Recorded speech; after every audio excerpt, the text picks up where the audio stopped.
I thought I knew what betrayal looked like until I came home from my mother's funeral to find another woman's clothes hanging in my closet. It's not hidden away in some secret apartment across town, not tucked away in a hotel room, but right there.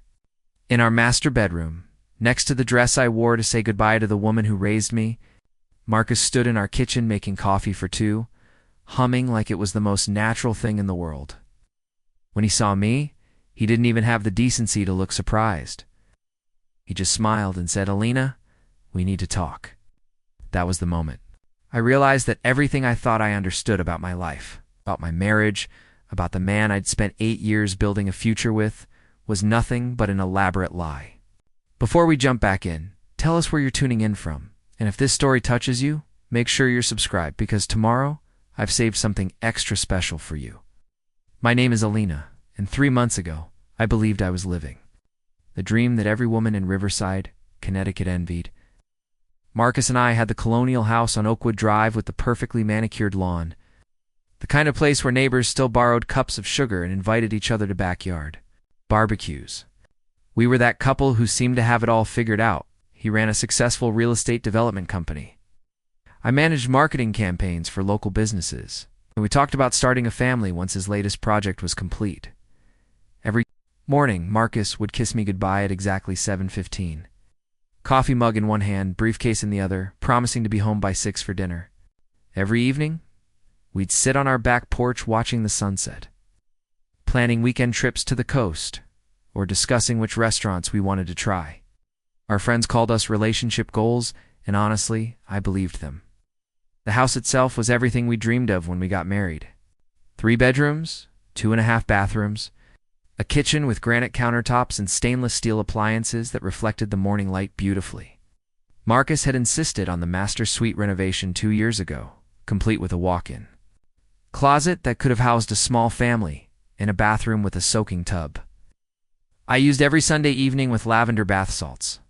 He'd surprised me with those renovations for our 6th anniversary, saying he wanted our home to be perfect for the family we'd create together.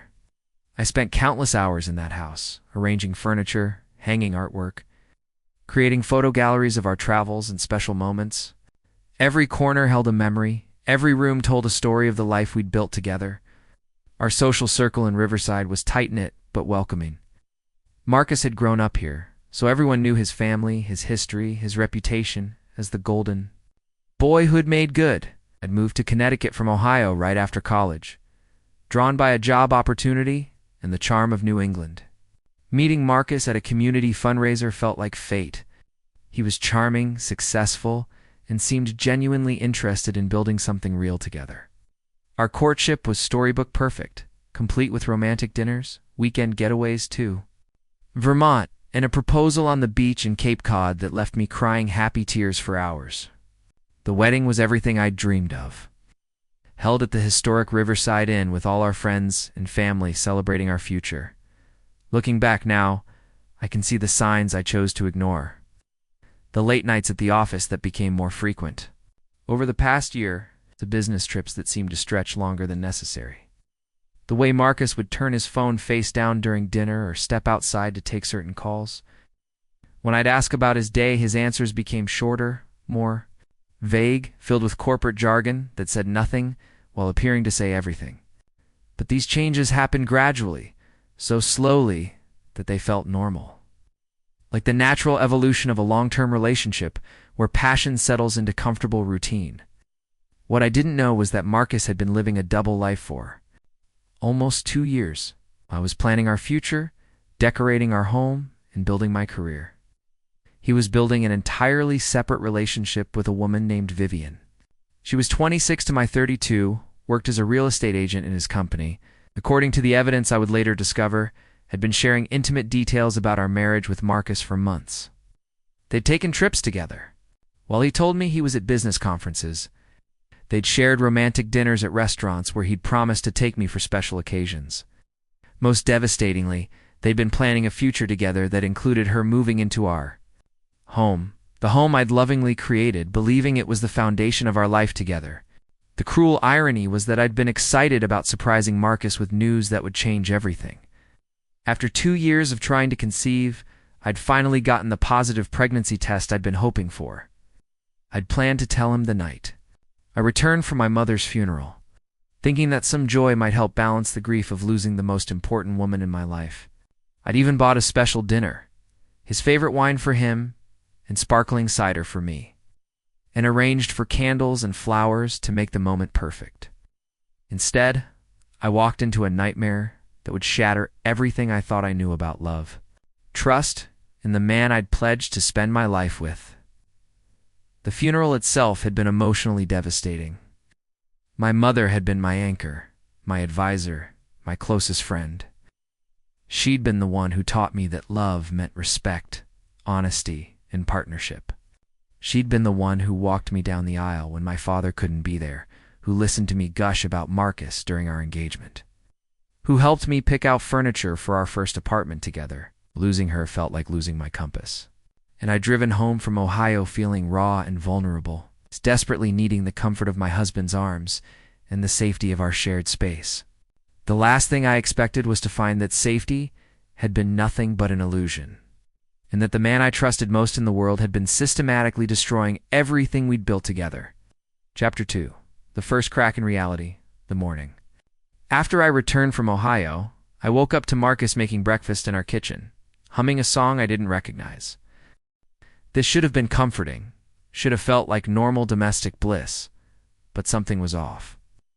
He seemed almost too cheerful for someone whose wife had just buried her mother, too energetic for the subdued atmosphere that grief typically brings to a household.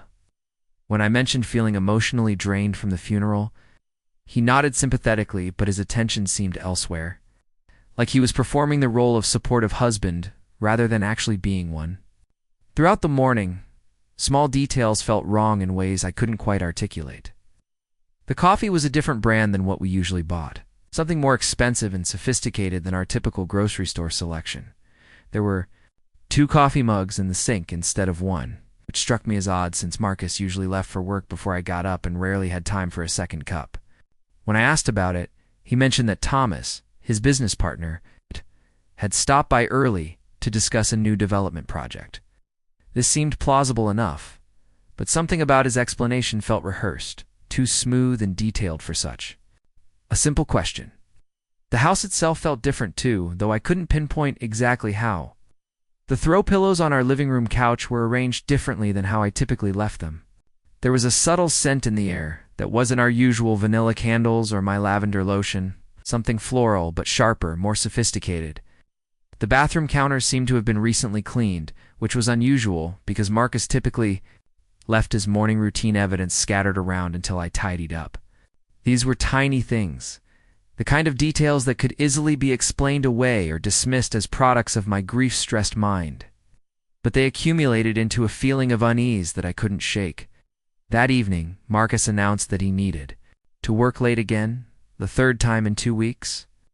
His explanation involved a complicated deal with demanding clients and tight deadlines. All perfectly reasonable in the real estate development world. But when he kissed me goodbye, his cologne was different too. Something woodsy and expensive that I'd never smelled on him before. I mentioned it, he said Thomas had recommended it, and he'd picked up a bottle during lunch. Again, perfectly plausible, but it felt like another small piece of a puzzle I didn't yet understand I was trying to solve. I spent that evening alone in our house, trying to process my mother's death while surrounded by reminders of the life Marcus and I had built together. Every family photo seemed to mock me with its display of happiness and togetherness. Every piece of furniture we'd chosen together felt like evidence of dreams that might not be as solid as I'd believed. I found myself wandering through rooms, touching objects and wondering when everything had started, feeling so unfamiliar. The grief from losing my mother was already making me question everything about life and permanence, and these small inconsistencies in my daily routine were amplifying that uncertainty. When Marcus finally came home after 11 that night, he was more affectionate than usual, almost performatively so. He brought me flowers, expensive roses, from the florist downtown rather, than the grocery store bouquets he typically grabbed. He apologized profusely for being absent during my time of grief, promising that things would settle down soon and we could take a vacation somewhere peaceful. His attentiveness felt both wonderful and somehow hollow, like he was checking boxes. on a list of how a good husband should behave rather than responding to genuine emotion. But I was so desperate for comfort and normalcy that I chose to accept his gestures at face value, grateful for any sign that our marriage was still the sanctuary I needed it to be. That night, as I lay in bed listening to Marcus sleep beside me, I made a mental note to stop overthinking every small change. Grief, I told myself, was making me paranoid and hypersensitive. People bought different coffee and cologne all the time. Business partners visited early in the morning regularly. My mother's death had shaken my sense of security so badly that I was looking for problems where none existed. I was being unfair to Marcus, who was obviously trying to balance his work responsibilities with supporting me through a difficult time. I fell asleep promising myself to be more appreciative and less suspicious, to focus on healing rather than inventing problems in the one relationship that was supposed to be my rock during this terrible period. Chapter 3. The Discovery that changed everything for days later. I came home early from a doctor's appointment that had been surprisingly brief, carrying news that should have been the most joyful moment of our marriage. The pregnancy test I'd taken the week before had been confirmed, and I was 8 weeks along with the baby we'd been trying to conceive for 2 years. I'd planned to create a special dinner, maybe pick up a onesie from the baby store downtown, turn the revelation into a celebration that would honor both new life and my mother's memory. Instead, I walked into our house and immediately knew that everything I believed about my marriage was a lie. The first thing I noticed was voices coming from our bedroom. A woman's laugh that was definitely not mine, echoing down the hallway. My initial thought was that Marcus had come home early too and was watching a movie or had the television turned up loud. But as I stood in our entryway, grocery bag still in my hands, I realized the voices were real, intimate, belonging to two people who were very much present in my bedroom. The woman's voice was saying something about the view from our window being perfect, how she could definitely get used to waking up to see the garden I'd spent 3 years cultivating. I set the groceries down quietly and walked toward our bedroom, my heart hammering so hard I was sure they'd hear it. What I found was Marcus, my husband of 8 years, showing a beautiful blonde woman around our master suite like she was a prospective tenant. She was tall and elegant, wearing a designer dress that probably cost more than my monthly grocery budget. Carrying herself with the confidence of someone who belonged in expensive spaces, Marcus had his hand on the small of her back as he pointed. Out features of the room, our room. It's the space where we'd made love countless times and shared our most intimate conversations. But it was what happened next that truly broke me. The woman who I would later learn was named Vivian opened our walk-in closet and began examining the space like she was planning how to organize her belongings there. She commented on how much room there was, how the lighting was perfect for getting dressed, how the built-in shelving would accommodate her shoe collection beautifully. Marcus was nodding along, agreeing with her assessments, discussing the renovations he'd made 2 years ago, not as gifts to his wife, but as preparations for his mistress. Preparing and narrating this story took us a lot of time, so if you are enjoying it, subscribe to our channel. It means a lot to us. Now back to the story. They were talking about our bedroom, our closet, our bathroom, like I was already gone, like I was just an obstacle to be removed before they could begin their real life together. The most devastating moment came when Vivian asked about the family. Photos on our dresser, the carefully curated collection of wedding pictures, vacation snapshots, and candid moments that documented our entire relationship. Marcus glanced at them dismissively and said they'd obviously need to be packed away. With the rest of my things, he talked about me like I was a roommate whose lease was expiring, not his wife of 8 years who'd built this home with him.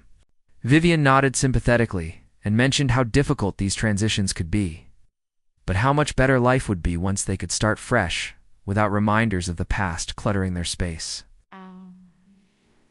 I stood frozen in our hallway listening to them plan my erasure from the life I'd helped create. They discussed which furniture they'd keep and which pieces were too associated with me, to be comfortable in their new arrangement. They talked about repainting the bedroom because the sage green I'd chosen was too feminine for their taste. Vivian mentioned wanting to turn my home office into a walk-in shoe closet. since she'd be working from home more often and needed the space for her wardrobe. They were designing their future in my present, mapping out their happiness on the foundation of my devastation. The conversation then turned to timing, and I learned that Marcus had been planning this transition for months. He mentioned that my mother's illness had provided perfect cover for their relationship to develop. Since I'd been traveling to Ohio frequently and staying focused on caregiving rather than paying attention to changes in our routine. Vivian said she felt bad about the timing, moving in so soon after my mother's death. But Marcus assured her that I was resilient and would bounce back quickly once I found my own place and started fresh. They talked about me like I was a problem, to be managed rather than a person whose heart was being shattered. Standing there listening to their casual destruction of my world, I felt something inside me go very quiet and very still. This wasn't the hot anger of discovering a momentary infidelity or the sharp pain of realizing your partner had fallen out of love. This was the cold recognition that the person I'd trusted most in the world had been systematically planning to replace me, that our entire marriage had become a lie he was maintaining until he could execute his exit strategy. The baby growing inside me, the child we tried for so long to conceive, was now a complication in his timeline, rather than the blessing we'd both prayed for. As I backed away from their conversation and left the house as quietly as I'd entered, I realized that Marcus hadn't just betrayed our marriage. He'd betrayed my understanding of reality itself. Everything I thought I knew about love, commitment, and the future we were building together had been fiction. The man I'd grieved with, planned with, and dreamed with had been living an entirely separate life while allowing me to believe in ours. The pregnancy I'd been so excited to share with him was now a secret I needed to protect. Because I was no longer sure what kind of man I'd married or what he might do if he felt trapped by an inconvenient child, I drove aimlessly through Riverside. For 2 hours, my mind reeling from what I'd witnessed. Every street corner held memories of Marcus and me together. Every familiar landmark now felt like evidence of how thoroughly I'd been deceived. We'd walked through downtown holding hands just last month, talking about expanding his business and maybe looking for a larger house when we started our family. He'd pointed out properties he was developing, speaking with such enthusiasm about our future in this community. Now I understood that while I was envisioning our life together. He was probably calculating how to divide our assets and transition his real life with Vivian into the open. When I finally returned home, their cars were gone. I walked through our house like a detective examining a crime scene, suddenly seeing everything with new eyes. The different coffee wasn't a one-time purchase, but a regular supply for someone with more refined tastes than mine. The subtle changes in our bathroom routine weren't Marcus trying new products, but evidence of another woman's presence in our most intimate space. It's the rearranged pillows, the unfamiliar scents, the cleaned surfaces all spoke to someone else living in my home. Using my things, occupying my space while I was away grieving my mother. In our bedroom, I opened the walk-in closet that Vivian had been so eager to claim. There, pushed to the far back behind Marcus's winter coats, I found 3 dresses I'd never seen before. They were expensive, designer pieces in a size smaller than mine, clearly belonging to someone with different tastes and a different body type. Hidden behind my own shoes were a pair of red-soled heels that cost more than my monthly car payment. The discovery hit me like a physical blow. This wasn't just an affair or a momentary lapse in judgment. This was a calculated replacement operation. That had been happening in my own home while I was hundreds of miles away saying goodbye to my dying mother. I sat on our bed, surrounded by evidence of Marcus's elaborate deception, and tried to process the timeline. My mother's illness had progressed rapidly over the past 6 months, requiring frequent trips to Ohio and extended stays to help with her care. Each time I'd left Riverside, I'd kissed Marcus goodbye and trusted him to maintain our home, our life, our marriage, until I returned.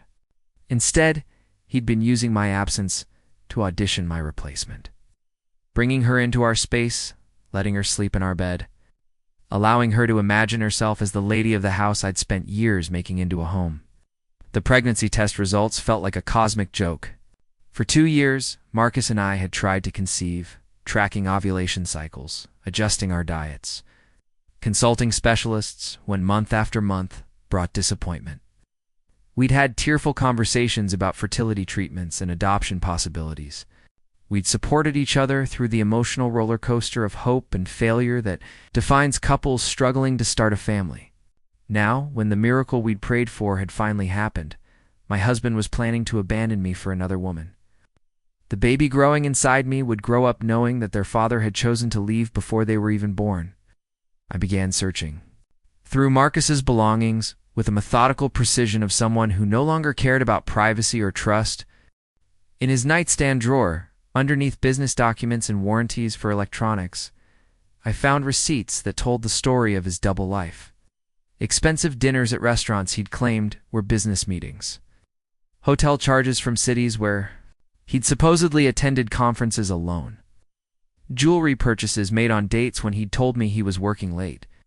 Each receipt was a small betrayal, a moment when he'd chosen to lie to me rather than end our marriage honestly. His laptop, which he'd always kept password protected for business reasons, was sitting open on his desk with his email account still logged in. I'd never been the type of wife to snoop through personal communications, but the woman who trusted blindly no longer existed. What I found in his sent messages was worse than the physical evidence I'd discovered.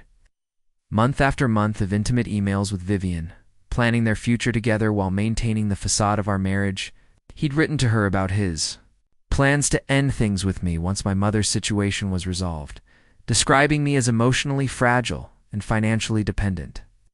Someone who would need to be handled carefully to avoid complications. The most devastating emails were the ones where Marcus described our intimate moments to Vivian, turning our private life into entertainment for his girlfriend. He'd told her about my excitement over potential pregnancy symptoms, describing my hope as pathetic and desperate. He'd shared details about my grief over my mother's deteriorating health, presenting my emotional vulnerability as evidence that I was too unstable for a serious relationship. Reading his words, I realized that the man I'd been married to for 8 years saw me not as a partner, but as an obligation he was eager to discharge. But it was the email thread about Vivian moving in that revealed the full scope of his callousness. They'd been planning her transition into our home for over a month, timing it to coincide with what Marcus assumed would be my extended grieving period after my mother's death. He'd calculated that I'd be too emotionally devastated to fight the arrangement, too financially dependent to leave immediately, and too socially embarrassed to create drama in our tight-knit community. He'd planned to present Vivian's presence as a temporary arrangement to help me through my grief, gradually transitioning the household until I accepted the new reality and moved out quietly. Then, the emails revealed that Marcus had been systematically undermining my sense of reality for months. When I'd mentioned feeling like something was off in our house, he'd reassured me that grief was making me paranoid. When I'd asked about changes in his routine, he'd explained them away with plausible stories about work stress and business demands. When I'd expressed concern about our emotional distance, he'd attributed it to my mother's illness and promised things would improve once the crisis passed. Every time I'd reached out for connection or reassurance, he'd been managing me like a problem to be contained while he built his real life with someone else. Chapter 5. The real-world consequences. The next morning, I woke up to find Marcus making breakfast for 3 people. Vivian was sitting at our kitchen table in my bathrobe, reading the newspaper and drinking coffee from my favorite mug. She looked up when I entered and smiled brightly, extending her hand as if we were meeting at a social function rather than in my own kitchen where she was wearing my clothes and drinking from my dishes. Marcus introduced her as his colleague, who needed a place to stay temporarily while she looked for an apartment. Maintaining his fiction even as the evidence of their relationship was obvious to anyone with eyes, the audacity of the situation was breathtaking. Vivian complimented our home, mentioning how cozy and well-decorated it was, as if she was a guest admiring my taste rather than a woman who'd been secretly planning to claim everything I'd created. She asked about the art on our walls, the plants I'd been nurturing for years, the family photos that documented my life with Marcus. Her questions felt like an appraisal, a survey of the assets she'd soon be inheriting. When she mentioned loving the garden visible from our kitchen window, Marcus proudly explained how I'd designed and planted it. speaking about my work like it was a selling point for the property rather than a labor of love I'd invested in our shared future. During breakfast, they discussed their plans for the day with the casual intimacy of an established couple. Vivian mentioned needing to move more of her belongings from storage, and Marcus offered to help, suggesting they could use his truck to transport furniture. They talked about stopping at the paint store to look at colors for redecorating, mentioning how excited they were to put their own stamp on the space. I sat at my own kitchen table, eating food prepared in my own home, listening to two people plan my erasure from the life I'd helped build. The conversation turned to practical matters that revealed how thoroughly they'd planned this transition. Vivian asked about the best internet provider in the neighborhood since she'd be working from home more often. Marcus explained our utility, set up and mentioned that he'd already spoken to the cable company about upgrading our service. They discussed the grocery stores, the dry cleaner, the pharmacy, all the mundane details of domestic life that couples navigate together. They were settling into our routine, our community, our established life, while treating me like a temporary house guest who'd be moving on soon. When Marcus left for work, he kissed Vivian goodbye with a tenderness I hadn't seen from him in months. He told her to make herself comfortable, to treat the house like it was her own, to call him if she needed anything throughout the day. The casual cruelty of watching my husband offer my rival the welcome and security he'd been withholding from me was almost unbearable.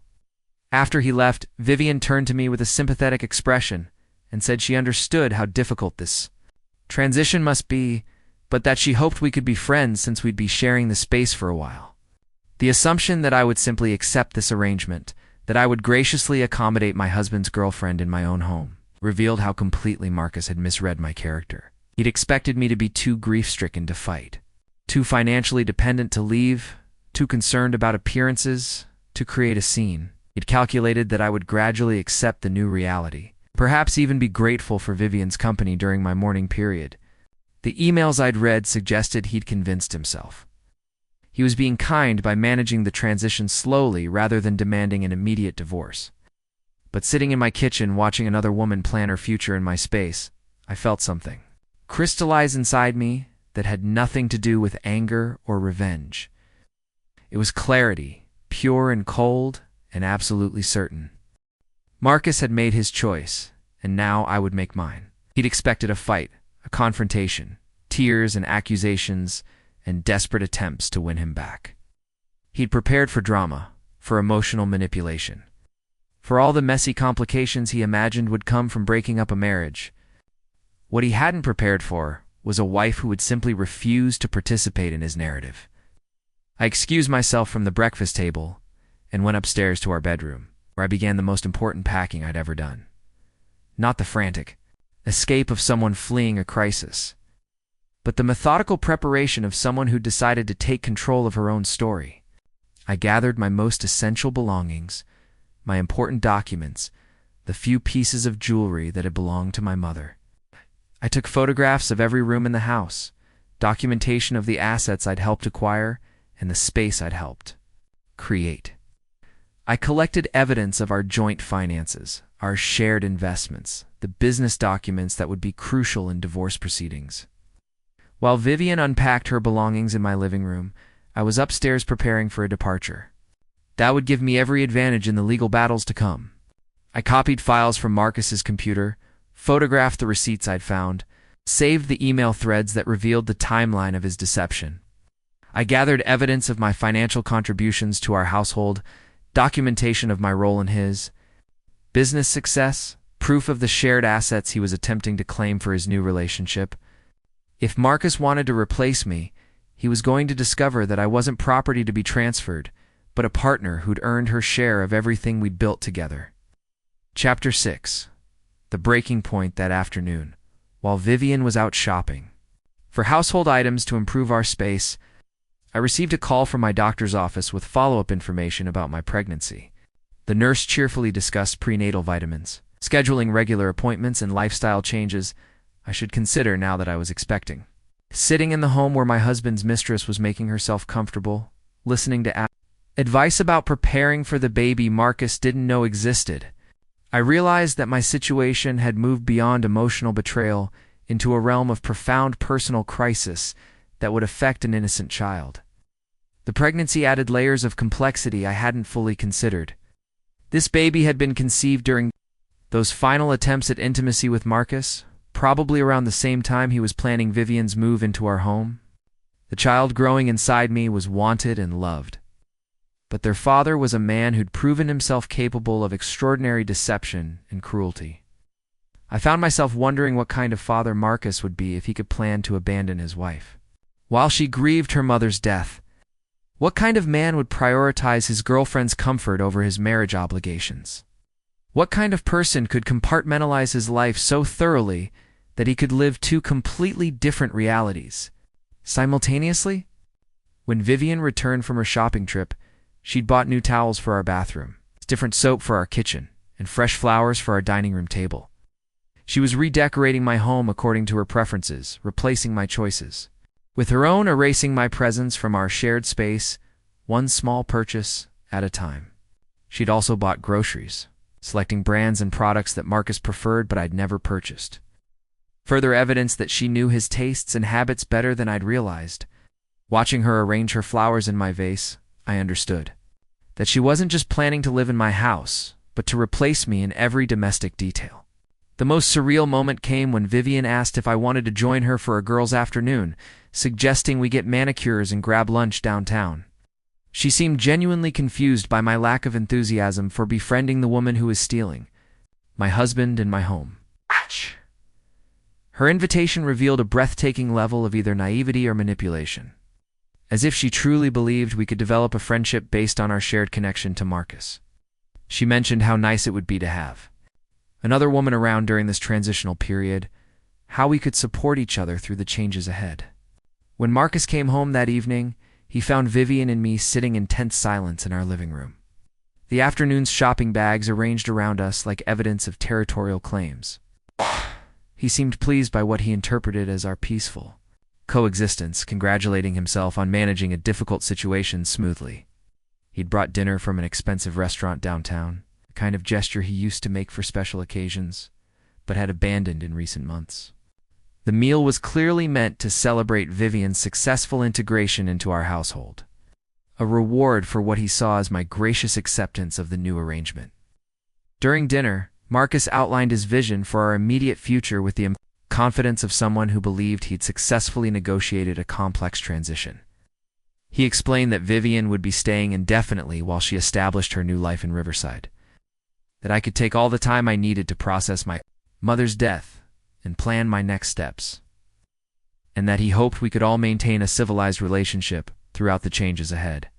He spoke about our marriage ending like it was a business partnership being dissolved, focusing on practical considerations and mutual benefits rather than acknowledging the emotional devastation he was causing. The conversation revealed the full extent of Marcus's self-deception. He genuinely seemed to believe he was being generous and considerate, allowing me to stay in our home temporarily while I adjusted to single life. He praised Vivian's maturity and understanding, presenting her willingness to share space with his soon-to-be ex-wife as evidence of her exceptional character. He talked about minimizing disruption and maintaining stability, as if the destruction of our marriage was a logistical challenge rather than a profound betrayal of everything we'd promised each other. But it was when Marcus mentioned his excitement about starting fresh, about building a life with someone who truly understood and appreciated him, that I realized he'd rewritten our entire relationship history in his mind. According to his newest narrative, our marriage had been struggling for years. I'd been distant and demanding, and Vivian represented the partnership he'd always wanted but never found with me. He'd convinced himself that leaving me was actually a kindness, freeing both of us to find happiness with more compatible partners. The man sitting across from me at our dinner table bore no resemblance to the person I'd married 8 years ago. As I listened to Marcus and Vivian discuss their plans for redecorating our bedroom, choosing new furniture for our living room, and hosting dinner parties for their friends, I felt the last thread of my old life snap. These people were living in a fantasy where their happiness justified any amount of cruelty to others, where their comfort mattered more than honesty or basic human decency. They'd created a beautiful story about finding true love and building a perfect life together. But that story required my complete erasure from the narrative. They needed me to disappear quietly, to to accept my replacement gracefully, to validate their choices by demonstrating that I was better off without Marcus anyway. Sitting at my own table, listening to my husband and his girlfriend plan their future in my present, I made the decision that would define everything that came after. I wouldn't fight for Marcus because he'd already shown me exactly who he was. I wouldn't compete with Vivian because the prize wasn't worth having. I wouldn't create the drama they expected because I had something much more powerful than anger or desperation. I had clarity, I had evidence, and I had the absolute certainty that I deserved better than anything either of them could offer. They wanted me gone, and I was going to give them exactly what they wanted, but on my terms and in my time. Chapter 7. The strategic response the next morning. While Marcus was at work and Vivian was at her yoga class, I began executing a plan I'd been formulating since discovering their deception. My first call was to Grace, my sister who lived in New Haven and had always been my closest confidant. Without revealing the pregnancy, I explained the situation and asked if I could stay with her temporarily while I sorted out my options. Grace's immediate offer of support, her fury on my behalf, and her practical advice about legal representation reminded me that I wasn't as alone as Marcus wanted me to believe. My second call was to David Chen, a divorce attorney whose reputation in Fairfield County was legendary. His office could see me that afternoon. I'd spent the morning gathering every document that would be relevant to divorce proceedings. Bank statements, investment records, property deeds, business partnership agreements, and the evidence of Marcus's affair that I'd discovered in his emails. I photographed each piece of evidence with my phone, creating backup copies of everything. That proved our financial partnership and his marital misconduct. David's initial consultation revealed that Marcus had made several strategic errors that would work in my favor. Connecticut was a no-fault divorce state, but adultery could still affect property division and alimony decisions. More importantly, Marcus's business had grown significantly during our marriage, with my financial contributions and unpaid support work creating a strong case for substantial asset division. The house we'd shared was purchased with money from both our careers, and I'd contributed not just financially but through the labor that had increased its value substantially. But the most significant advantage I had was Marcus's complete ignorance of my knowledge and preparation. He believed I was emotionally devastated and financially helpless, assumptions that had led him to make no effort to protect his assets or prepare for legal proceedings. His emails with Vivian contained admissions of the affair's duration and his intentional deception that would be devastating in court. His failure to separate finances or secure his communications revealed a man who'd never considered the possibility that his wife might fight back strategically rather than emotionally. David explained that the key to maximizing my settlement would be filing for divorce before Marcus realized I was taking legal action. If I could initiate proceedings while he was still confident in his control of the situation, I'd maintain every advantage. The attorney advised me to document everything, remove my belongings quietly, and avoid any confrontation that might alert Marcus to my plans. We scheduled an emergency filing for the end of the week, giving me just enough time to prepare my exit while maintaining the appearance of passive acceptance. That afternoon, I opened a new bank account in my name only and began transferring funds that were legally mine to transfer. My salary had been directly deposited into our joint account for years, and I was entitled to move my earnings to protect them from Marcus's potential financial manipulation. One also gathered contact information for our shared professional relationships, ensuring I could maintain business connections that had been built through both our efforts. The marketing clients who'd become friends, the community organizations where we'd volunteered together, the social connections that Marcus might assume would automatically transfer to his new relationship. The most emotionally difficult part of my preparation was writing letters to the people who mattered most in our shared life. Our friends who'd celebrated our wedding, our neighbors who'd become extended family, our professional colleagues who'd known us as a couple. I couldn't explain the situation fully until the divorce was official, but I wanted to ensure that my perspective would be heard when Marcus inevitably began spinning his version of our marriage's end. These letters would be delivered after I'd filed for divorce, giving me the chance to control the narrative before he could frame me as the unstable wife who couldn't handle his success. While Vivian spent her days redecorating my home, and Marcus worked late planning their future, I was systematically preparing for a legal battle. I would secure my financial independence and protect the child he didn't know existed. Every evening, as they discussed their plans over dinner, I gathered more evidence of their collaboration in destroying my marriage. Every morning as they planned their day together, I made appointments with professionals who would help me build a new life entirely separate from their shared fantasy. The pregnancy remained my secret, a piece of information too important to reveal until I was in a position of strength. This child would grow up knowing their mother had fought for their security and their future, that I'd refused to let their father's betrayal define their possibilities. Whatever challenges lay ahead, my baby would be protected by the legal framework I was building and the financial independence I was securing. Marcus might have chosen to abandon his family, but his child would never suffer from his poor decisions. By the end of the week, I had a comprehensive exit strategy, legal representation, financial independence, and a clear timeline for my departure. Marcus and Vivian continued to live in their bubble of self-congratulation, believing they'd successfully managed a complicated situation without consequences.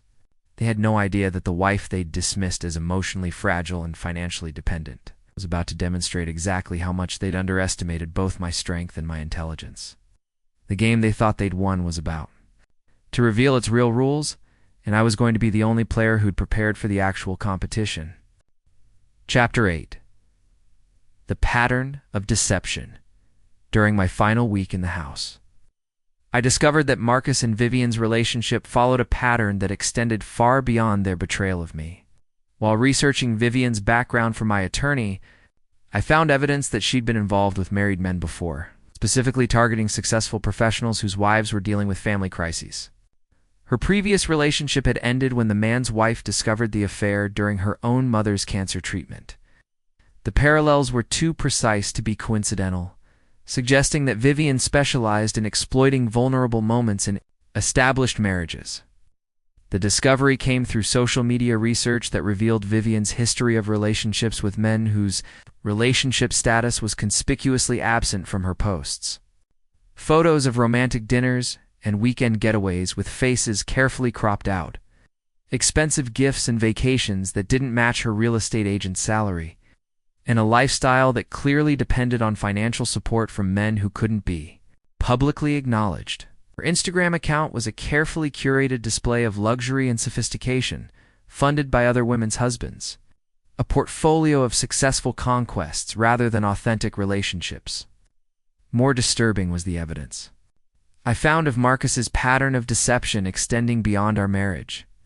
Bank records revealed payments to several women over the years, transactions he'd disguised as business expenses or charity donations, hotel charges in cities where I knew he'd traveled alone, restaurant bills for two when he'd claimed to be, dining with male colleagues, and gift purchases that had never appeared in our home. Our entire marriage had been built on a foundation of lies, with me as the unwitting cover story for his serial infidelity. The most devastating revelation came from a conversation I overheard between Marcus and his business partner Thomas. They were discussing the transition plan for when I moved out, and Thomas mentioned how impressed he was with Marcus's ability to manage multiple relationships simultaneously. Thomas knew about Vivian, had known about previous affairs, and had actively helped Marcus maintain his deceptions by providing alibis and cover stories. The men I'd considered friends, the business relationships I'd helped nurture, the social circle I'd thought we shared were all complicit in my husband's systematic betrayal. That evening I called Rebecca, a therapist Grace had recommended, to begin processing the emotional impact of these discoveries. Rebecca helped me understand that what I'd experienced wasn't just adultery, but a form of psychological abuse called gaslighting, where the perpetrator systematically undermines their victim's perception of reality. Marcus's reassurances when I'd sensed something was wrong, his explanations for changes in his behavior, his dismissal of my concerns as products of grief or stress, were all calculated to maintain his deception while making me doubt my own instincts. Understanding the psychological framework of Marcus's behavior helped me realize why he'd chosen to bring Vivian into our home rather than simply asking for a divorce. He needed to maintain control of the narrative to position himself as the generous husband, allowing his unstable wife time to adjust to their separation.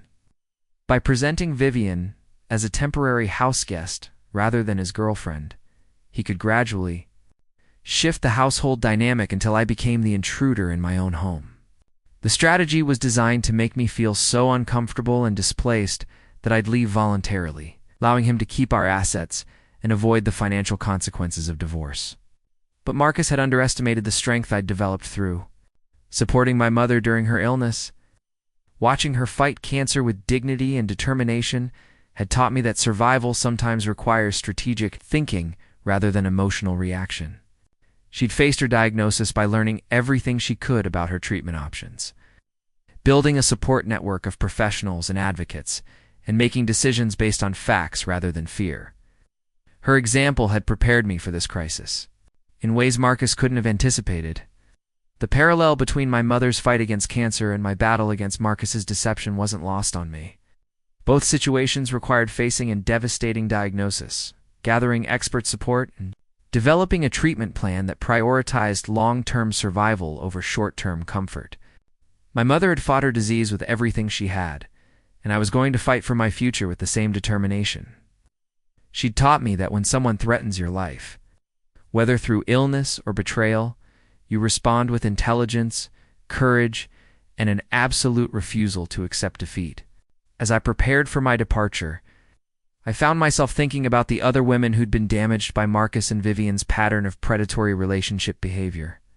The previous wife who'd discovered Vivian's affair during her mother's cancer, treatment, the women whose bank account transactions suggested other affairs Marcus had conducted, the wives of men like Thomas, who probably had no idea their husbands were actively facilitating infidelity. My situation wasn't unique. My response was going to set a precedent that might help other women in similar circumstances. Chapter 9. The Power of Information. My research into Marcus's business dealings revealed financial irregularities that extended far beyond personal infidelity. As a partner in his real estate development company, I'd always trusted his explanations of complex transactions and investment strategies, but examining the documents with fresh eyes and attorneys' guidance revealed patterns of financial manipulation. That suggested Marcus had been using company resources to fund his extramarital relationships and personal luxury expenses that weren't reflected in our household budget. The discovery started with receipts. I'd found 4 expensive gifts and romantic dinners that exceeded what our personal finances could reasonably support. When David examined our business partnership documents, he found evidence that Marcus had been classifying personal expenses as business costs, effectively stealing from the company to finance his affairs. The jewelry purchases for Vivian, the hotel rooms for their weekend getaways, even some of their restaurant bills had been charged to company accounts as client entertainment or business development expenses. More seriously, Marcus had been using his position in the company to redirect profits that should have been shared with his business partners. Money that should have been distributed as partnership earnings had been reclassified as salary and bonuses for Marcus specifically, allowing him to maintain a lifestyle that appeared successful while actually depending on what amounted to embezzlement. His ability to afford Vivian's expensive tastes, their luxury vacations, and their plans for an upgraded lifestyle was built on stolen money that belonged partially to me as his wife and business partner.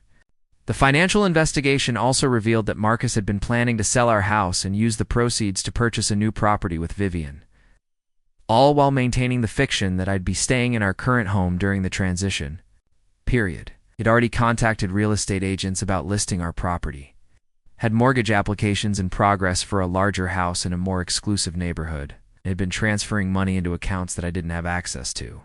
His plan was to complete the sale and purchase process before I realized what was happening, leaving me without housing or access to the equity I'd helped build. But the most damaging evidence I uncovered was proof that Marcus had been manipulating our joint business decisions to benefit his personal relationship with Vivian. Development projects that should have been awarded to other real estate agents had been steered to Vivian, giving her commissions and professional advantages that weren't based on merit. He'd used his influence in the company to advance her career, while undermining other employees, creating a conflict of interest that violated both business ethics and legal standards for partnership conduct. David explained that this evidence transformed my divorce case from a simple marital dissolution into a complex business fraud investigation.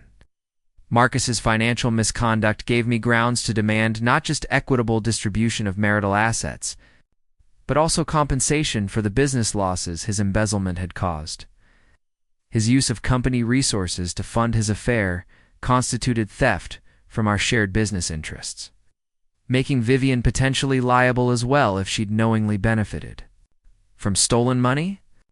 The legal implications extended beyond our divorce to potential criminal charges if the district attorney decided to prosecute the business fraud. Marcus's systematic theft from the company, his manipulation of partnership profits, and his misuse of business resources for personal gain violated multiple financial crime statutes. David recommended reporting the evidence to the appropriate authorities, both to protect my interests and to ensure that Marcus faced consequences for his illegal behavior rather than just his marital misconduct.